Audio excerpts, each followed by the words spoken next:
Anyway, I am, as Beth said, I'm the Historic Preservation Coordinator for the city, native of Kalamazoo. When I got my degree in preservation, the only thing I wanted to do was come back to Kalamazoo and use it here because this is the city I already know. Figured I was already like 3 steps along the path that way. I didn't have to start from scratch, which I would have had to in Independence, Missouri or somewhere else. So I decided I'd come back here. So I want to tell you a little bit about the our Kalamazoo Mall. Now, this isn't going to be just a little bit of a nostalgia, oh cool, do you remember that? You know, this is going to be a little bit more because I want to kind of put it in the context of what was happening with shopping and with malls and with downtowns and with cities all over the country. In fact, all over the world. So it's going to be a teeny bit academic, but there's lots of good pictures of the mall and stuff too. So this is downtown Kalamazoo. Burdick Street was our biggest. Burdick Street and Michigan Avenue were the places where all of the commerce, not all of it, but a great deal of the commerce occurred. If you've been in Kalamazoo long enough, you know that a lot of our side streets had a lot more retail on than they do today. Probably about 45% of our downtown is gone. So this is back in the, this is what, the picture up in the upper left there, that's what, that's Burdick Mall, that corner right there is South Street. Okay, so that's South Street and the mall. And that little sign that says Majestic, that's the theater that we mostly know as the Capitol. Okay, that kind of puts it in, for those of you who have a little internal map in your head, and it's like, okay, now I know where I am. This picture is, this is the old JCPenney, the post office. Okay, now it's that building that's been redone with balconies and it's apartments and all that kind of good stuff. This is the Gazelle Sports Building. Okay, so this is what our commercial was like at that time period. Now, what do we not see in this picture that we see in every single downtown street today? Cars. Well, that's one thing. That's true. We see horses, but okay. But what else? Street lights a little bit. We do see.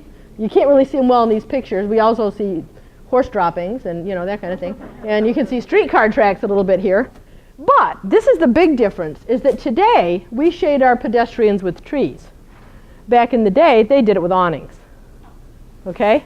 So now we have trees all over the place, and hardly anybody has awnings unless they want to advertise, or unless their door's right on the street and they want to keep rain off people that are coming in. So this is one of the big differences. Is now, back then they had awnings, and they were on the upper parts of the buildings. They would never be on the north side. You never needed an awning on the north side.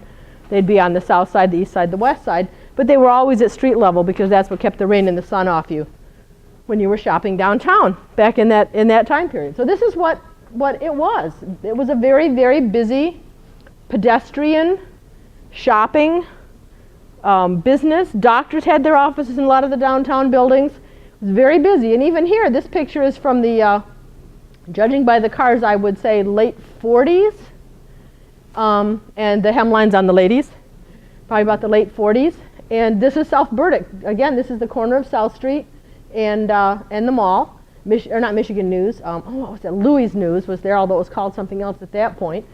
So all these things, and people would walk. They would come downtown. They would take the bus downtown, and this was what it looked like. The upper stories were busy. They were full of businesses and doctors' offices and lawyers' offices and real estate and a lot of apartments. A lot of rooming houses were downtown as well. It wasn't unusual to have a downtown business owner have an apartment in another nearby building. Sometimes he even lived directly above his own business. There we go. Okay.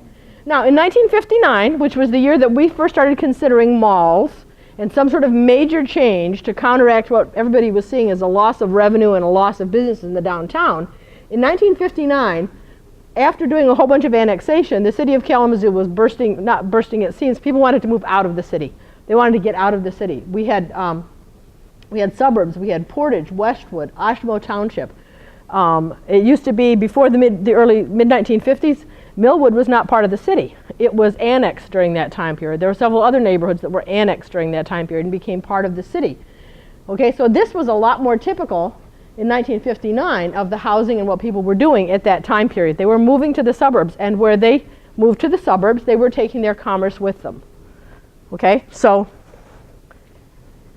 Western Michigan University has always been a presence in Kalamazoo. Kalamazoo College is even older. Kalamazoo College was founded in the 1830s, excuse me. WMU in 1904. After the war, WMU looked at its campus and they said, there's no place to expand up here. We've got the state hospital, which back then had 28 buildings in the park-like setting we see today. And they'd filled up all the space they had on what we now think of as the East Campus Hill, okay? They had to go west. So even the university itself was oozing off to the west and coming not necessarily out of the city limits yet, but nonetheless, they're moving off to the west and away from that central location they had in the city. We had a lot of industry in Kalamazoo. We had pharmaceuticals, we had paper mills. Those were the two really, really big ones. This building, that was never quite this big, but this building that's now gone was designed by Albert Kahn for the Upjohn Company, and it was one of the first manufacturing factories for pharmaceuticals where raw materials went in at the top and they shipped from the bottom. 13 stories tall, went through all the processes, everything was right in that building. Now, of course, the Upjohn Company is quite a big, flat, sprawling complex because they find that's easier with, with the type of conveyor belts and that sort of work that they do today, assembly lines. It's a lot easier to have it all flat than it is to have it in a tower. But this was the original concept. And then we had the paper mills. They were everywhere. I mean, I remembered the smell. I went down to, I don't know if everybody remembers, about 4 or 5 years ago, we had this really weird smell around the east side down by Riverview and stuff. And it was like, what is that smell? I went down to visit my son down at the Air Force Base he was at down in Panama City, Florida. And I smelled it again. I said, what is that smell? It's the paper mills. We don't smell it anymore. It smells like rotten broccoli, okay? And the water in the river was white from the pulp effluent that was coming off of everything. So the paper mills were really great, but they also had an impact on the city as well. And that's part of what people were moving away from. When they were moving out to Portage and to Westwood and to Oshtemo, they were moving away from that. And then, of course, Upjohn did relocate a lot of its business out to Portage Township, and for those of you, you probably weren't aware of it at the time, but there's another really interesting story about how Portage became Portage in a mad race against being annexed by the city of Kalamazoo, because that's where the Upjohn Company and their huge tax base was. And that was quite a mad race. So even Upjohn, the major manufacturers, moved out to the suburbs. Paper companies moved to the south because that's where the pulp was at that point, and that's where they had non-unionized workers. Okay? So in 1956, we had the Sears and Roebuck was downtown in the Haymarket building, right now where the wine loft is on the ground floor and where Food Dance used to be for many years. And they moved from downtown to Crosstown Parkway, where the police department is today, and then I think ironically later to Crossroads, which is where they are today. Okay? So some of our major retailers were moving out of the downtown. JCPenney moved out of the downtown and into, I think, West Main Mall for a little while, and then they went out to Crossroads Mall. So, the major ones were moving out of the downtowns. And of course, out in Portage, you're starting to get this new development. This is Southland Shopping Center from the air around 1959, 1960. So the people have moved out there, the commerce has to follow. Okay? For whatever reason they're moving, the commerce has to follow. And they're building these little cute little houses out there. And now commerce is moving out of the downtown.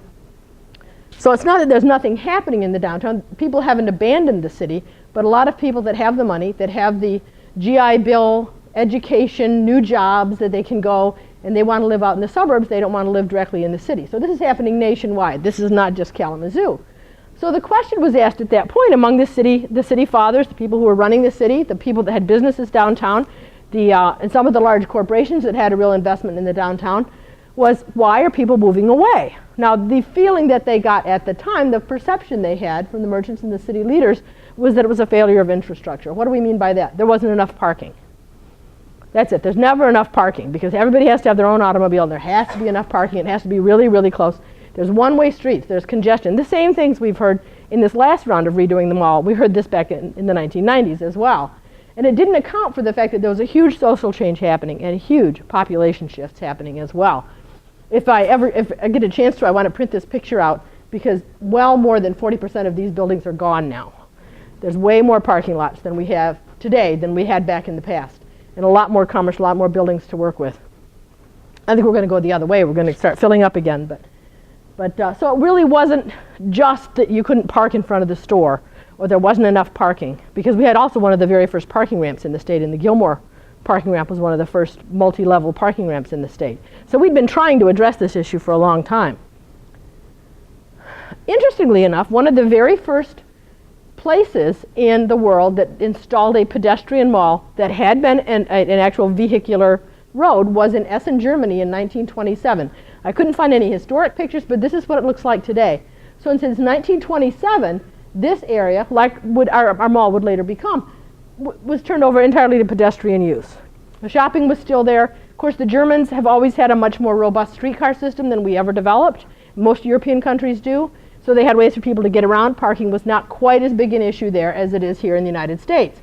And so this is what Essen looks like today. So this is what Burdick looked like in 1958. I mean, I know that there's probably some of you guys in the audience that could say, oh, look, in 1957, whatever, you know. Look, a Nash Rambler, how cool, a Woody wagon. Yeah, here we go. So this is what the mall looked like in Burdick Street looked like in 1958. We had Grant's, the Woolworth, Gilmore's is down there, the shoe stores. I mean, it just, this is the one I remember. I used to go down with my grandmother. Every Saturday she'd do my mom a big favor and take one of us. There were 6.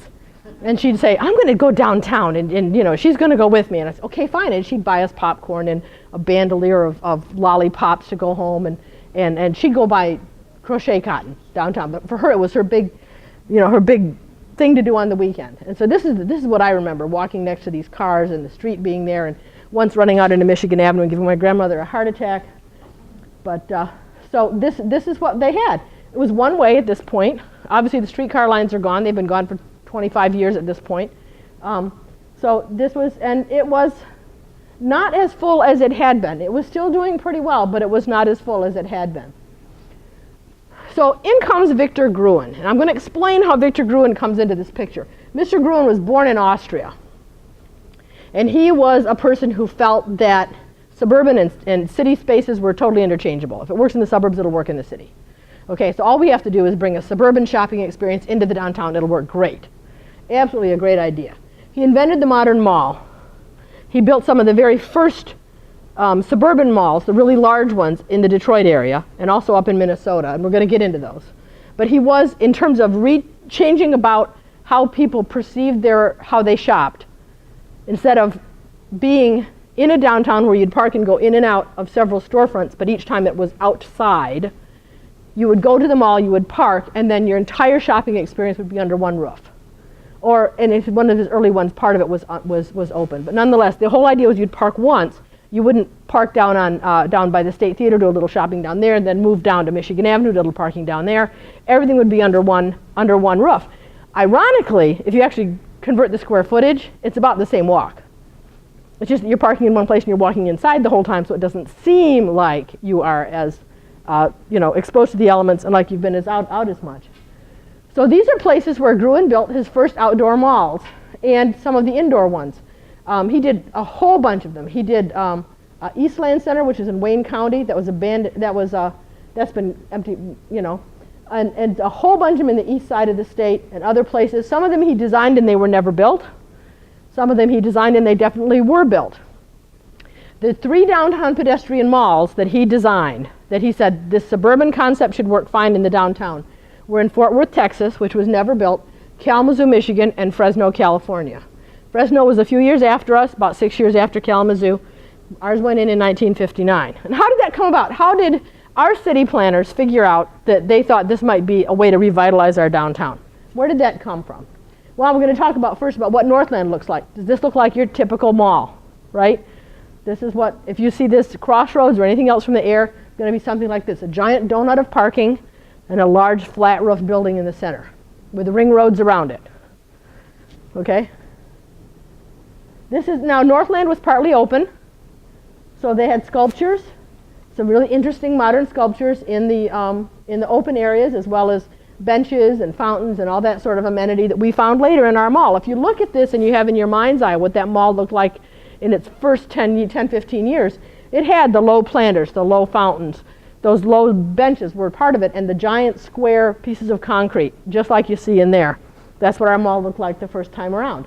Part of it was also internal, but still, as an internal setting, it had a very street-like look to it. kind of like not the center of Crossroads Mall, but like the side walls go. So you have, you know, shops on both sides. It's very street-like. It just has a roof over it and ficus trees, which we wouldn't have as street trees in Kalamazoo, that's for sure. They also brought in art. Marshall Fredericks, wonderful, wonderful Art Deco, Art Moderne art, his great sculptures. So it was really neat to see those, you know, in an interior setting. So it wasn't just commerce. There was a little bit of art there. I've got a picture of myself sitting in front of Mowgli on that when I was about 2. His next big project was Southdale Mall in Edina, Minnesota. And again, the same pattern we've seen before. Lots of parking, acres and acres and acres and acres of parking, and a large central flat top building. And this is Southdale from ground level rather than from the air. Same kind of idea. I mean, this looks like everybody's typical mall that we've been building for the past 40 years. Now, Southdale also had, one of his concepts was to have a large public town square type space in the middle, okay? And so they planned they would have concerts here, they would have events there, they would have festivals there. People could stand on the edges and look down into the center. This is one of the later remodelings of this specific mall, but that town square concept stayed through the whole time. Now, Fort Worth, Texas, I'm not going to read this to you, this whole thing. Fort Worth, Texas, they had this great grand plan. This was going to be so spectacular. It was going to totally revitalize everything. Everybody would drive downtown and park underground, under the mall, in order to go to the mall and go to the downtown. They would completely take a suburban mall, slap it down on the city, and stick the parking underneath, and that was going to be just spectacular. It was going to change everything.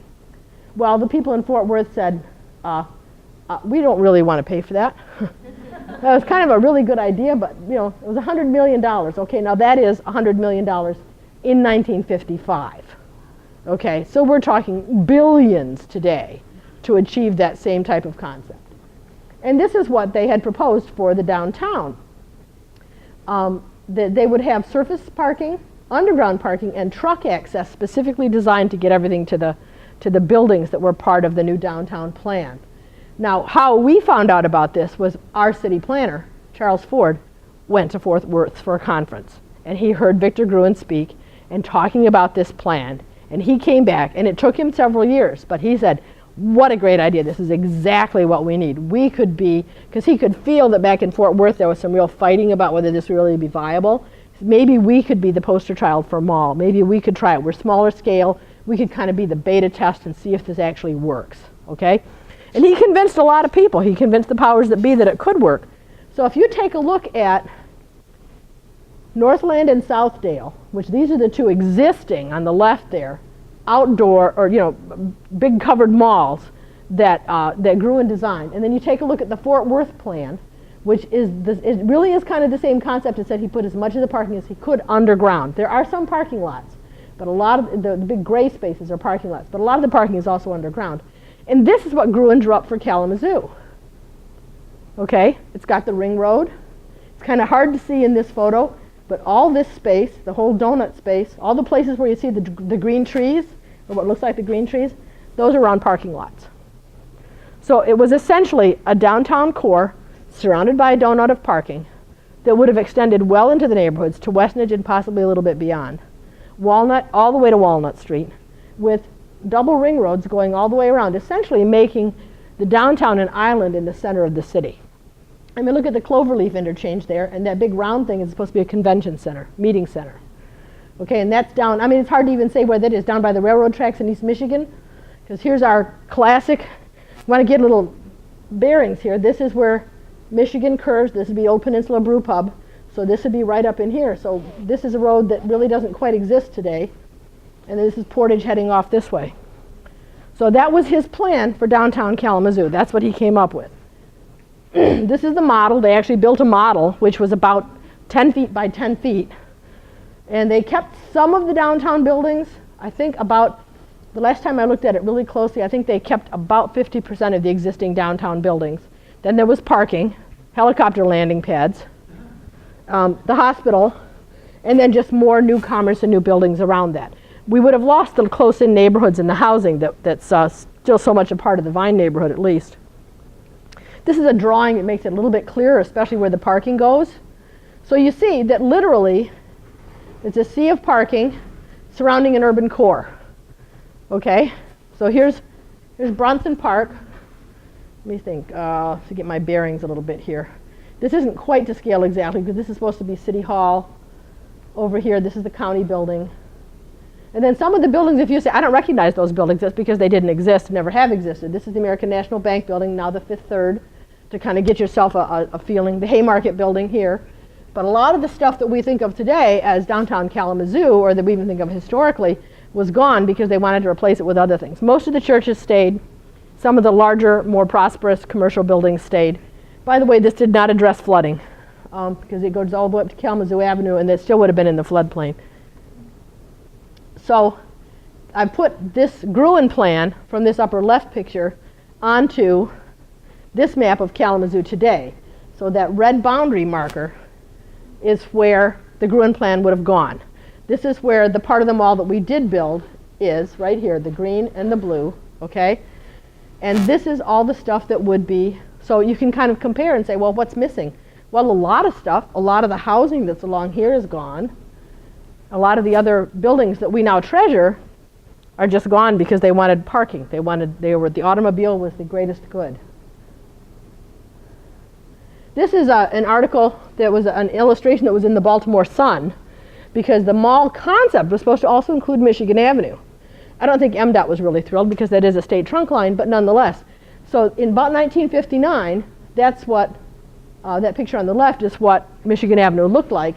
And this is what the concept drawing that was being given out to newspapers all over the country just before the mall was open looked like. It was going to be not only the pedestrian mall that we know today, but it was also going to be along Michigan Avenue, and 2 or 3 other major streets would also have become totally pedestrian, okay? So this is the PNC building. This is some sort of fantasy that building that they made up. None of the stuff, oh no, this must be the Hanselman building, so they've left that one up. But the rest of it, gone. And then I like the helicopters. There are like 3 different places where there's helicopter landing pads downtown. Like everybody's going to have one, so of course you're going to need to have that. It wasn't just for medical like we do it today. Yeah, I guess it takes care of it. Well, our 1927 City of Kalamazoo Comprehensive Plan called for vertical takeoff and landing pads in most of the major neighborhoods. There was one up by Woods Lake. There was one out on the east side. So that because the city felt they'd been blindsided by the automobile, and they wanted to be sure that they had everything in place in terms of their planning for allowing for vertical takeoff craft, personal ones. That never happened. Obviously, I think we would have noticed. And then here's a view of the upper picture today is what we have today. And again, the sketch piece that was delivered to so many newspapers down below. So we obviously didn't end up with even a tiny portion of what was proposed in this. I mean, there's the Peninsula building, and it's even gone down in that picture. Or maybe it's all covered with that wonderful metal cheese grater facade that we all love so much. So by 1959, everybody decided we're going to go for it. We're going to do it in stages. We're not going to try to get the city and the taxpayers to fund everything all at once in one great huge chunk. We're going to do it in stages. So let's start with, this was actually the second phase. They're going to start with, they did, 1959. Yeah, they started with the chunk on the north side of Michigan Avenue. And this is what they were tearing it up. This on the left here, this is where it says Queen Napper. That's the KVC Center for New Media now. And on the right is where we have the Radisson. So this is about pretty much where Zazio's is today, okay? And I'll look at all those signs. I mean, when people get upset about signs downtown, I say, you've got to look at the old pictures. I mean, there were hundreds of signs everywhere. It was glowing and blinking and snapping and popping all night long. It was a very lively downtown. The work didn't take as long as they really expected it to. It came in on time, and it came in pretty close to budget. I think, if anything, it came in slightly under budget. And one of the people that helped to kick off the entire thing was Tommy Dorsey, and his band came, and they had a concert right down there on the mall. In fact, for a long time, for about 10 years, there was a concert stand on the mall. It was hardly ever used because they never quite got the organization together that would have had to keep events going to it. So it never quite really came out to be the town square type of thing they'd hoped for. But nonetheless, that's where Tommy Dorsey performed. And as you can see, it's a pretty substantial crowd. It's a pretty substantial crowd. It was quite a popular thing. This was the first pedestrian mall in the United States, ever. So people wanted to see it. We had people from Life magazine, Time magazine, from all over the world. We had everybody came to Kalamazoo to see what this mall was and how it was going to work. Okay, and of course, like anything, when it's brand new, people come to see because they're curious. The question is, does it last? Okay. So in 1955, this is the upper picture. This is what JCPenney, looking north on the mall on Burdick, that's what it looked like. This is what it looked like after the mall was in 1960. See the JCPenney sign there again. So this is the same thing, but here you've got, remember the low planters and fountains of Gruen's designs for the malls. Same idea. Of course, that was the design everything was then. It was all low stuff, low couches, low ottomans. Everything was low to the ground. I think they were either going for short people or making people work their knees a little bit more. And this is the end of the mall that we see all torn up here. The image, the picture, the building at the top is the Dewing Building, also the KVC Center for New Media. This is looking the other direction, but this is what that part of the mall looked like in 1959 when it was completed as well. So you see Queen Napper is still there. They're up in the upper sign, and they're down there in the lower one too. The one that says Doubleday now is the building, the Arcadia. It's all apartments, and they're now condominiums. So and then again, here we have the Kalamazoo Mall, before with the Kalamazoo Mall, the downtown postcard. And then this is what it looked like just a few years later. I mean, there's F.W. Woolworth is still there, Grant's is still there, you know, Noble Shoes is still there, but now it's all paved in the center with those wonderful big pastel brick or concrete pavers, rose bushes, weeping cherries, low planters. You know, you got it all. This is it. This is it. And for a while, it was a pretty dynamic setting. Everybody remember the playground? The concrete dolphin is on the west door to the YWCA. It's just outside it. So if you want to go and relive your childhood, it's the same, you know. It might look a little odd now. They might look at you strange. But see, here's the dolphin here in the lower picture. And I'm pretty sure that's the one that's outside that. I remember this playground. I remember. And then they put a little wall around it and more benches and kind of changed it a little bit. But this is so much the design of the late 1950s. And this was right at Michigan Avenue, and so it would be the north end of the South Mall. Here we go. This is night and dark. By 1960, over 50 cities nationwide were planning downtown pedestrian malls like Kalamazoo.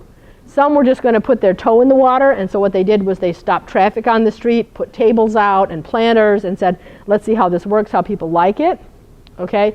And some just went whole hog and they dove right in. They're going to do it just like Kalamazoo did because this looks so neat. This has got to work because it's such a dramatic change. It must really work. So these are two different views taken probably from the AT&T building that's now Peregrine Towers. Okay, so again, this is South Street and the mall. And here, South Street is about mid there where that little blue facade is. That's South Street going through. South Street and the mall. So this is what it looked like at night. Obviously, quite late at night probably, and then during the day. Again, you can see those pastel blocks, and then there's one of the reflecting pools that looks like it needs a really good cleaning. And there was some sculpture in our park too, or in our mall. It wasn't quite as some other malls put a lot more sculpture in than we did. And then here, I just love this phase where you get the over on the buildings that are that is now the Gazelle Sports Building, you get that blue and yellow cheese grater stuff. You know, that went through two different versions of the cheese grater metal facade. Okay, and then the Walgreens, of course, is there in the old Montgomery Ward's building. And then they put the pond in, and here's right in front of Grant's and Woolworth's with the little bridge that was very, very, very popular. Everybody remembers that. You know, throwing pennies off into the pond, and brides would be on top of that, and you know, this was the thing. I was suggesting that if they want to put a little bit of street furniture on the mall, I said, figure out a place to put a bridge again because everybody loves it, you know. It doesn't even have to be a real bridge over water. It can just be there and people will love it, you know. Altogether, there were that many, wait a minute, back. Yeah, 50 cities were considering it by 1960. 50 cities were considering putting in a mall. And over 200 did it by 1965, put in a downtown pedestrian mall for at least one block, if not more. So how did it work? Okay, in 1960, sales were up 5 to 25%. Well, for those of you who've been in business, 5 isn't really that impressive. I mean, it's nice, but it's not that impressive. So it depended on what business you were in. Vehicle traffic was up 10%. People were coming downtown to see what was happening, park in the Gilmore parking structure, come down, see what's happening, and park there. Pedestrians were up 30%. Because it's heck of a lot safer environment. At least people think of it as safer because there's no cars down there. There were 18 new building permits, so even some new construction was going up. But that also included, keep in mind if you know your dates, that also included the new police building, the new library, and some other buildings where buildings were torn down to make way for new stuff. So it wasn't necessarily filling in gaps. And there's $1.5 million in new construction. Now today that'd probably be about 10 times that much. So there was new construction going on too. Other downtown investments that year were the library and museum and the new police station. So part of that was public civic investment in new buildings that we needed for the city to work. Altogether, over 200 cities in the U.S. actually had the malls in by 1965. Muncie, Indiana, Fresno, California got theirs in 1965. They were all over the place. Charlottesville, Virginia still has theirs. They're one of the last few remaining ones that's still completely pedestrian, I believe. So, I mean, they were just all over the U.S. And sometimes just one block, sometimes 5 or 6 blocks. It just depended on the city and what they planned. Okay, so just to kind of give you a compare and contrast, this is Burdick Street. The upper one is Burdick Street looking south. So from Michigan Avenue, past the bank on the left, Gilmore's is on the left, looking to the south, the upper picture. And this is what that same view was like once the mall was in place. Now this was, I think this might even be the day the mall opened. So it was a really heavily intense day. This was not a typical shopping day for the mall. It was doing good, but this was a pretty spectacular day. That's really mobbed. So now 1965. Okay, so this is 1960. This is 1962. What happens in 1965? 1969. West Main Mall goes in. West Main, the people who got West Main going, made a deal with Ashimo Township. They said, we want to do this mall. This will be great. The one, you know, this is going to be the first enclosed mall in Kalamazoo. What a wonderful idea. Let's do this. We want you to give us a tax break for 30 years. Okay? And they did. They got it. There was no, the property taxes were significantly diminished on that piece of property because Ashimo wanted that development so they'd have taxable value. They figured what would grow up around it would give them the taxable value, not necessarily that. When did West Main Mall get torn down? 99. You bet. You bet. Yes, it was. 30 years. Once that was gone, you wondered why it stayed empty for so long? Because the portfolio of the entire company that owned it, it was great to have a little bit of a loss here in Kalamazoo. So it worked for their business, but it didn't work for us. Yeah, and they put a bridge in there too. Yeah, they did. They did. They did. They did. Absolutely they did. So this is what was happening. We had West Main Mall open in 1969.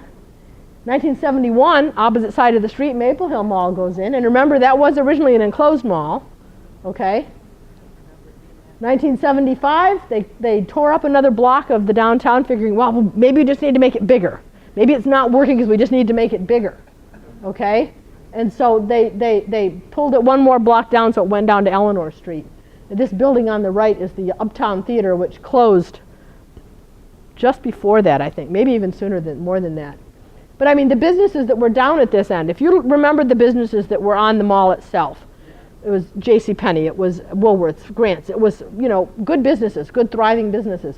By 1975, the businesses that were down at this end of the mall were hearing aids. They were little tiny businesses that are the ones that you find kind of on the edge of success, not the ones that are really successful commercial.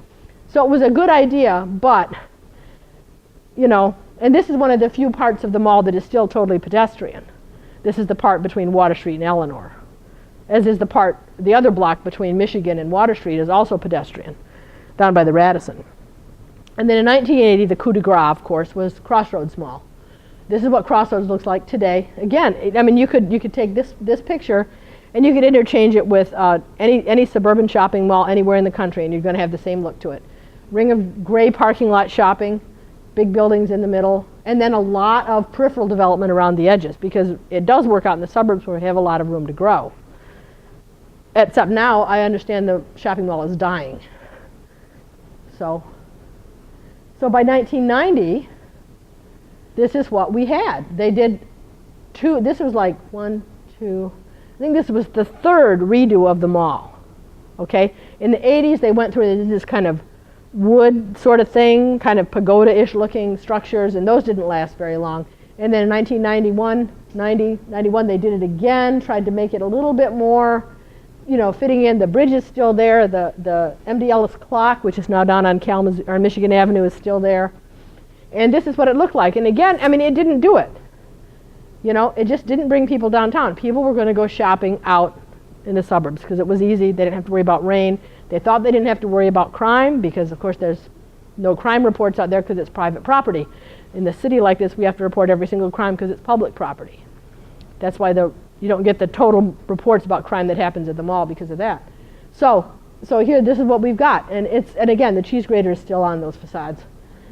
Can you tell I don't especially fond of that stuff? Do you know that that was actually made in Niles? One of the biggest companies that manufactured that is in Niles, Michigan.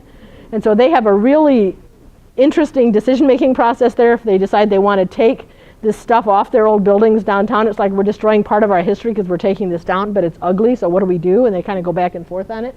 Kind of feel sorry for them. But so this is what we're left with. It's still not working.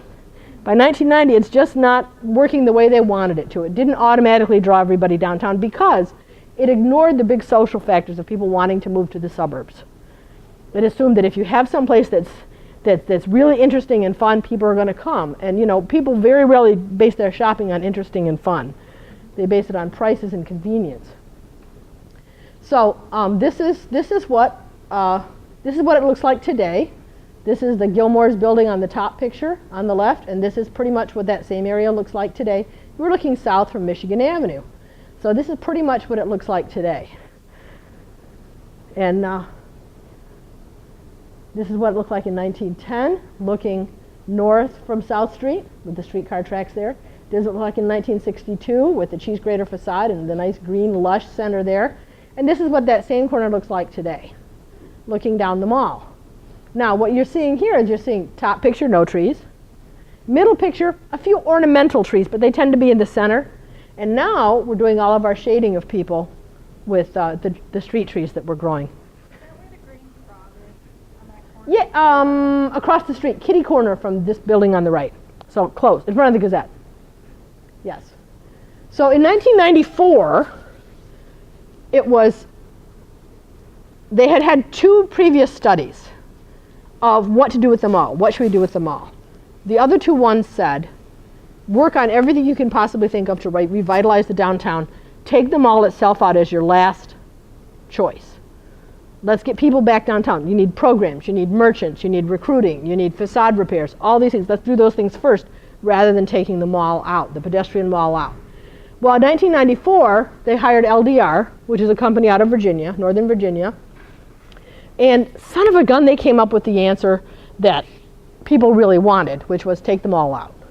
It's not working. There's some really good studies that say that if you can't park within visual distance of the place you're trying to go to shop, that you don't want to go shopping there, which is why the mall out in the suburbs works. You can see that darn building from half a mile away. So even at the far edge of the parking lot, you can see where you're going to shop. But they say if you can't see the storefront you're thinking of, if you're thinking of, I want to go down to Gazelle, and you can't see it from where you park, you won't go to shop there. That's the theory. I think we've disproved that. So they came up with a 10-point plan. Son of a gun, the very first thing to do was take them all out. Then they were going to do all the programs. They were going to do the flood control. They were going to do all the other programs that would bring people back into the downtown. Okay? Recruiting, facade repairs, all that kind of stuff. So they kind of got it a little bit backwards. So there was some real opposition to this concept because Kalamazoo was very proud that we had taken that first step and been kind of groundbreaking, said let's try something out of the ordinary, let's think outside the box, let's have this pedestrian mall. And there were a lot of people that still wanted to make it work. And they said, this is historic. Kalamazoo has, we actually had gotten an American Planning Association award for the pedestrian mall. So we were recognized nationally as being groundbreaking. So, and it was, okay, and I'm not going to go into this because it makes my brain hurt. It takes me about half an hour to come straight with it, except that when it came time to vote, if you wanted to keep the mall, you had to vote no. If you wanted the mall to go, you had to vote yes, okay? Because that's exactly, it's like you do that and then people pick the wrong one. And anyway, so There are people that said, you know, they didn't want it. They wanted to save the mall. They wanted to keep it where it was. They wanted to try to make it work. Let's give it another chance. Let's give it one more chance. Let's do some really active work to make it work. And finally, it passed to allow traffic on the mall. The final vote passed 55 to 44% to require a vote of the public to allow traffic on the mall. And once they did, it passed. Then we had 1997. Now let's look back at that, okay? 1996, they said they had to have a vote. Okay. 1997, you had to vote yes to change it and no to keep the mall. So it was the opposite of what it had been 4 months earlier, 5 months earlier. So you had to really be following. You had to really be following the issues to know which way to vote. Okay. So it passed. It passed. And so, you know, let's get rid of the mall. We don't need it anymore. So then in 1997, after we were starting, you know, to make the plans to take them all out, because it actually happened in 98, we hired, I wanted you to notice some of the companies that are doing this work for us. We have LDR, which is out of Northern Virginia. We have EDA, which is a very, very good firm out of San Francisco. We have planning firms that do this kind of work here in Kalamazoo. They go to Chicago and Dubuque and Tallahassee. So they designed something that worked for their portfolio and made it look really great. And it does look pretty good. But what they did was they did all these drawings about how the building should look, how the storefront should be redone. They tried to keep as many of the historic storefronts as they could. Now keep in mind that in the meantime, we have seen a little bit of damage from the tornado in 1980. So some of the storefronts that we remember are like gone because they were damaged enough that the people who owned them said, let's take the insurance money and do some big changes. So, and they did. And I don't really hold anything against them for that. But it changed the look of the downtown. So the first element, you know, the idea, the same way we did in 1959, okay? We'll just start with this one little bit along Burdick Street for this whole giant plan that would have totally transformed the downtown. And so we've done kind of the same thing here. We're just going to do this one part along Burdick Street, and we're going to make it all look pretty. And actually they did. They did do a good job. Aesthetically, I think they did a pretty good job. But then they've been really working on landscaping and other things in the rest of the downtown, so it really does have a nice look to it now. They did the brick paving. I have no idea who this gentleman is. I wanted the picture because it shows the brick paving. And if you remember I think it probably is, yes. And if you remember the paving in the streets, how they had to take it all up and put it back down again because they didn't know how to lay a brick street. They just didn't know, and so they would click and make noises. It was awful. And so this was the so this was what it looked like. They put this paving in, and it was supposed to be this pattern thing. But you know what? Unless you're 6 stories up in a building, you can't see the pattern. It's just the bricks change color. You don't understand that there's a story to it. Well, there is. It's supposed to be, and I don't know why, but it's supposed to be a quilt. Okay? Except for this light part, it's supposed to be symbolic of the Kalamazoo River. That's why the one little fountain here has the water, because this is the river. And it has the little paw prints impressed in the concrete. And you say, oh, this is the river, this is the riverine, you know, estuaries or something like that. It's like, so this, but you don't even know this unless you go up in the Kalamazoo building, because you can't see this. Not from the ground. You see this stuff and you go, what, you know, if you even look at it. You may be able to tell I'm a little bit of a traditionalist in the downtown. I don't think bricks belong on sidewalks, they belong in streets. So anyway, so here we have, again, this is another view. This is the mall in 1960. When it was brand spanking new and everybody still thought it just, you know, was a spectacular place to be. The trees were all little tiny things because they haven't grown much yet. And this is what it looks like today, looking from that same place. We're looking down that same street. And I don't know why every so often they just have a band of brick in the middle of the road. I'm just not sure quite what that is. I haven't figured that out. We do have snow melt down there, and I have to say, it is nice to shop down there in the winter now, when you don't have to fight your way through slushy and snow and ice. Okay, now this is what the Fresno Mall looks like. Okay, this was built 5 years after Kalamazoo was done, designed by Victor Gruen, and they had tons. They had like 30 or 40 pieces, large pieces of art, you know, like 15 feet tall, all sorts of different pieces of art. It's actually a very nice collection of 1960s era art. So in that sense, and they even had this is actually running water, this little river that runs right through the heart of the downtown mall. The only problem is 40% of the storefronts are vacant. Because they did try. Now they've been working for years with promotions, with working with merchants, with trying to recruit people to come downtown, with facade rehabilitation. It hasn't worked down there. So now they're at the point of saying they just had a vote, so are we going to take them all out or not? And the answer they came up with recently was yes. So they took them all out in Fresno. It's probably, even as we speak, in that process of happening. So when Gruen went back to Vienna, after he's, near the end of his life, he redesigned part of Vienna, 2 streets for pedestrian shopping. So this is back in Vienna, Austria. So he did the same thing. He was really quite taken with the idea of a pedestrian shopping environment. And if you think of places like Venice, all over Europe, you have the plazas, you have the shops. You may not have a whole street taken over like this, but a lot more of those places have become, or have always been, an open-air pedestrian shopping experience. So the big question comes, did the mall really work to save Kalamazoo's downtown? Was it by itself enough to counteract the social moves that people were making because they wanted to get out of the city, because they had good jobs and they didn't, whatever reason they chose for leaving was that, where did they go? Well, since the mall occupancy on the ground floor, I'm not talking about the upper floors except Gilmore's, okay? The occupancy has been around 90%. So in terms of keeping the ground floor occupied, yeah, it has worked. Now, everything upstairs was empty. As we showed in our Hidden Kalamazoo tour last year, of the few that still are empty, many of them are still empty, or worse, still empty for a very long time upstairs. In 2013, it's really rare for a storefront to stay vacant, except the old Dragon Inn, for more than 60 days. It's really rare. Once a business moves out, someone else is back in there really, really quickly. Really quickly. So obviously, in terms of people being there and interacting at the ground level, it is working. But keep in mind that for Michigan Avenue, it's the same way. The storefronts just don't stay empty. There's one empty storefront on Michigan Avenue. Yeah, next to, just one. Down by the Coney Island, there's one little empty storefront. Next to the Green Top, I think. And then on the mall, there's just the Dragon Inn, and that's the only one that's empty. The rest of them are full. And one business goes, something else comes in. Second and third floor occupancy in 2013 is, however, way, way up. So people are coming back to our downtown. It wasn't just the mall. It was all the promotions. It was all the other investors and everything, too. But it's 95% plus in terms of the average between residential and office use of the upper floors. So we have 95% of our space. I think I counted out the other day, there's like 6 upper floors that haven't been redone at all, which is why we're having a hard time finding places to show on our Hidden Kalamazoo tour, because they're getting developed, which is good. But anyway, so it wasn't just the mall. The mall made people start thinking about it. I don't think it was the right solution at that time, but it helped.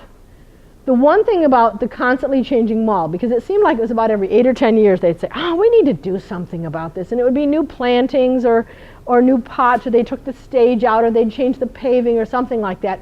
Well, the one good thing about that is it kept people thinking about the downtown. And at least they were going back to see what's changed now. So it got them coming back and staying in the downtown. Business has always stayed in the downtown, especially because we're a county seat, but that was just a good place to be. It worked for them.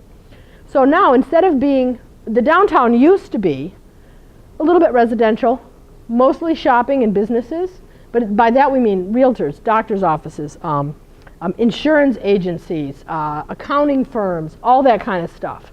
Some of that is still downtown, but now we don't have the JCPenney. We don't have the Montgomery Wards or the Sears. Those aren't downtown anymore. It's the small specialty shops. It's entertainment, and it's government, and it's dining. That's what we see in the downtown today, in Kalamazoo anyway. And that works. It's working for us right now. We have I think there's only one other city in Michigan that has built a new downtown movie theater. And while it has gone from being the Rave to the Alamo Draft House, it's still working, it's still active, it's still very dynamic. Not many other cities have been able to do that, build a new downtown movie theater. Mostly if they have an old theater, it's an art house, it's not really a serious movie theater, okay? And we have a lot of great things going on in the downtown. We've got the Haymarket Historic District, which was established almost exactly 2 weeks before the tornado came through, which is very handy because that meant when the insurance money started flowing in, instead of just fixing up a building, we were able to do restorations. So we said, okay, let's take the cheese grater off of the Heps building and see what's underneath there. And it turned out to be really nice. We have a really great festival site. The Radisson is an excellent example of late 20th, early 21st century architecture. And I won't speculate what those are, flying saucer landing pads, or whether we should put giant teacups up there. Helicopters. Yeah, oh, that's it. They're still working on the helicopters. That's it. We've got the Alamo Draft House, so we've got that going for our downtown. We got to, I mean, go to visit some other downtowns. We may not be perfect, but outside of Grand Rapids or Ann Arbor, I don't think you're going to find a more dynamic downtown, really. We've got KVCC, we've got the Arcaded Creek project, which finally controlled the flooding downtown. Doesn't sound like much, but that whole end of downtown, down by where the museum is today, used to flood. And nobody wanted to buy, nobody wanted to work in those buildings, nobody wanted to develop those buildings because the floods would come in and flood the basements. So this ditch, which is pretty much what it is, has controlled the flooding and made that area really prosper. So that's totally transformed that area of the downtown as well. Got the new WMU Medical School going up. If you've seen the cladding, it's finally going on oh, that's a flying saucer hangar. The landing pad is on the Radisson and this is the hangar. We've got Corporation Hall, which really is kind of a little misnamed because there's nothing left of the old building. It's just the position. Okay, and we've got this great redevelopment of the Metropolitan Center of these buildings on downtown on Michigan Avenue that were actually slated for demolition 8 years ago, 2009 I think it was. They said, oh, I'll just take them down, we'll leave a big empty space. Yeah, I'm really glad that didn't happen. That was a lot of work, but it was worth it. Okay, and then of course we've got what we have coming now is and this in case of those of you who have missed it, this is where the new KVCC Wellness Campus and Food Campus is going to go. This is Bronson. This is going to go in this area. Otto Kim is moving right about here. So we've got even more coming downtown. I mean, I love these projects. It's still nonprofit sector. Kalamazoo is already 52% untaxed. So we've got to figure out, what our next step is. But we've got a lot of action happening that's going to be getting people downtown. Our residential in downtown has a 2% vacancy rate, which is spectacular. If you want to get into a building, you get on a waiting list. If you come to the Hidden Kalamazoo tour and you see the apartments over Bimbo's, they've got a waiting list for those 6 apartments. They've got people who want to give them money now and start paying rent even though the apartment doesn't even have a bathtub in yet. It's like, okay, because they really want to live downtown. So, and my conclusion is, now this is my opinion from having lived in Kalamazoo all my life and from having watched all the different things that happened in the downtown and being involved with the city, is that the mall alone did not solve the decline of the downtown. Not alone. Kalamazoo has evolved because we've kept working at it. We didn't do like Muskegon and rip down a whole bunch of the downtown and then put our mall roof over the street and make it an enclosed mall out of the other buildings that were still left downtown. We didn't tear down our downtown like some other towns did, and there was nothing left. We didn't let a giant penetrating highway go through the downtown and let it destroy part of the downtown. We, because it just worked out for us. We kept making all the little decisions that kept the downtown relatively intact, at least the heart of it. So we've evolved now into the cultural, government, business, and education and entertainment center for the county. I was in a restaurant in Lansing a few weeks ago, and the waitress said, well, you guys are from Kalamazoo, right? I said, yeah. She said, when I want to really enjoy myself, I go to Kalamazoo, and she's in Lansing, which is right next door to Party Central for young people, East Lansing, but she comes to Kalamazoo because we have a better downtown. She likes it better. So, these are some of the sources I had that I got information from, and so I just wanted to give them a little bit of credit. Any questions, comments, observations? Yes? Sharon, what happened to the plan several years ago of redoing one-way streets? They're still working on that. I think part of it is the money to do it, so that we can open up, say, South Street to two-way traffic, Level Street to two-way traffic, that kind of thing. And there's a lot of pushback from MDOT for the streets that are trunk routes, which Lovell and South are not. Westingen Park are. Michigan and Kalamazoo are. So much as it seems like it could be fairly easy to do, they don't really like to change traffic patterns. That makes them very, very sad. Well, streetscaping Michigan Avenue would be really nice. Wouldn't it be cool? I mean, it would slow traffic down. I mean, not that traffic's that fast because we've got enough stoplights that really make people slow down. But yeah, I think it would be great, maybe a little median down the center so you could walk part way if you wanted to, not give your grandmother a heart attack because you had someplace to go in the middle of traffic. So yeah, that's something that's still, I know that it's still being considered, and every so often it'll bubble up to the surface again and someone will say, we really need to do this. This really makes so much sense. People will be able to understand our city more easily because we won't have this nest of one-way streets. But Ann Arbor's downtown is doing really well, and they've got way more of a worse rat's nest of one-way streets than we do. I mean, I would live there for 5 years. I still can't find my way around town because they keep changing it, for one thing. Anything else?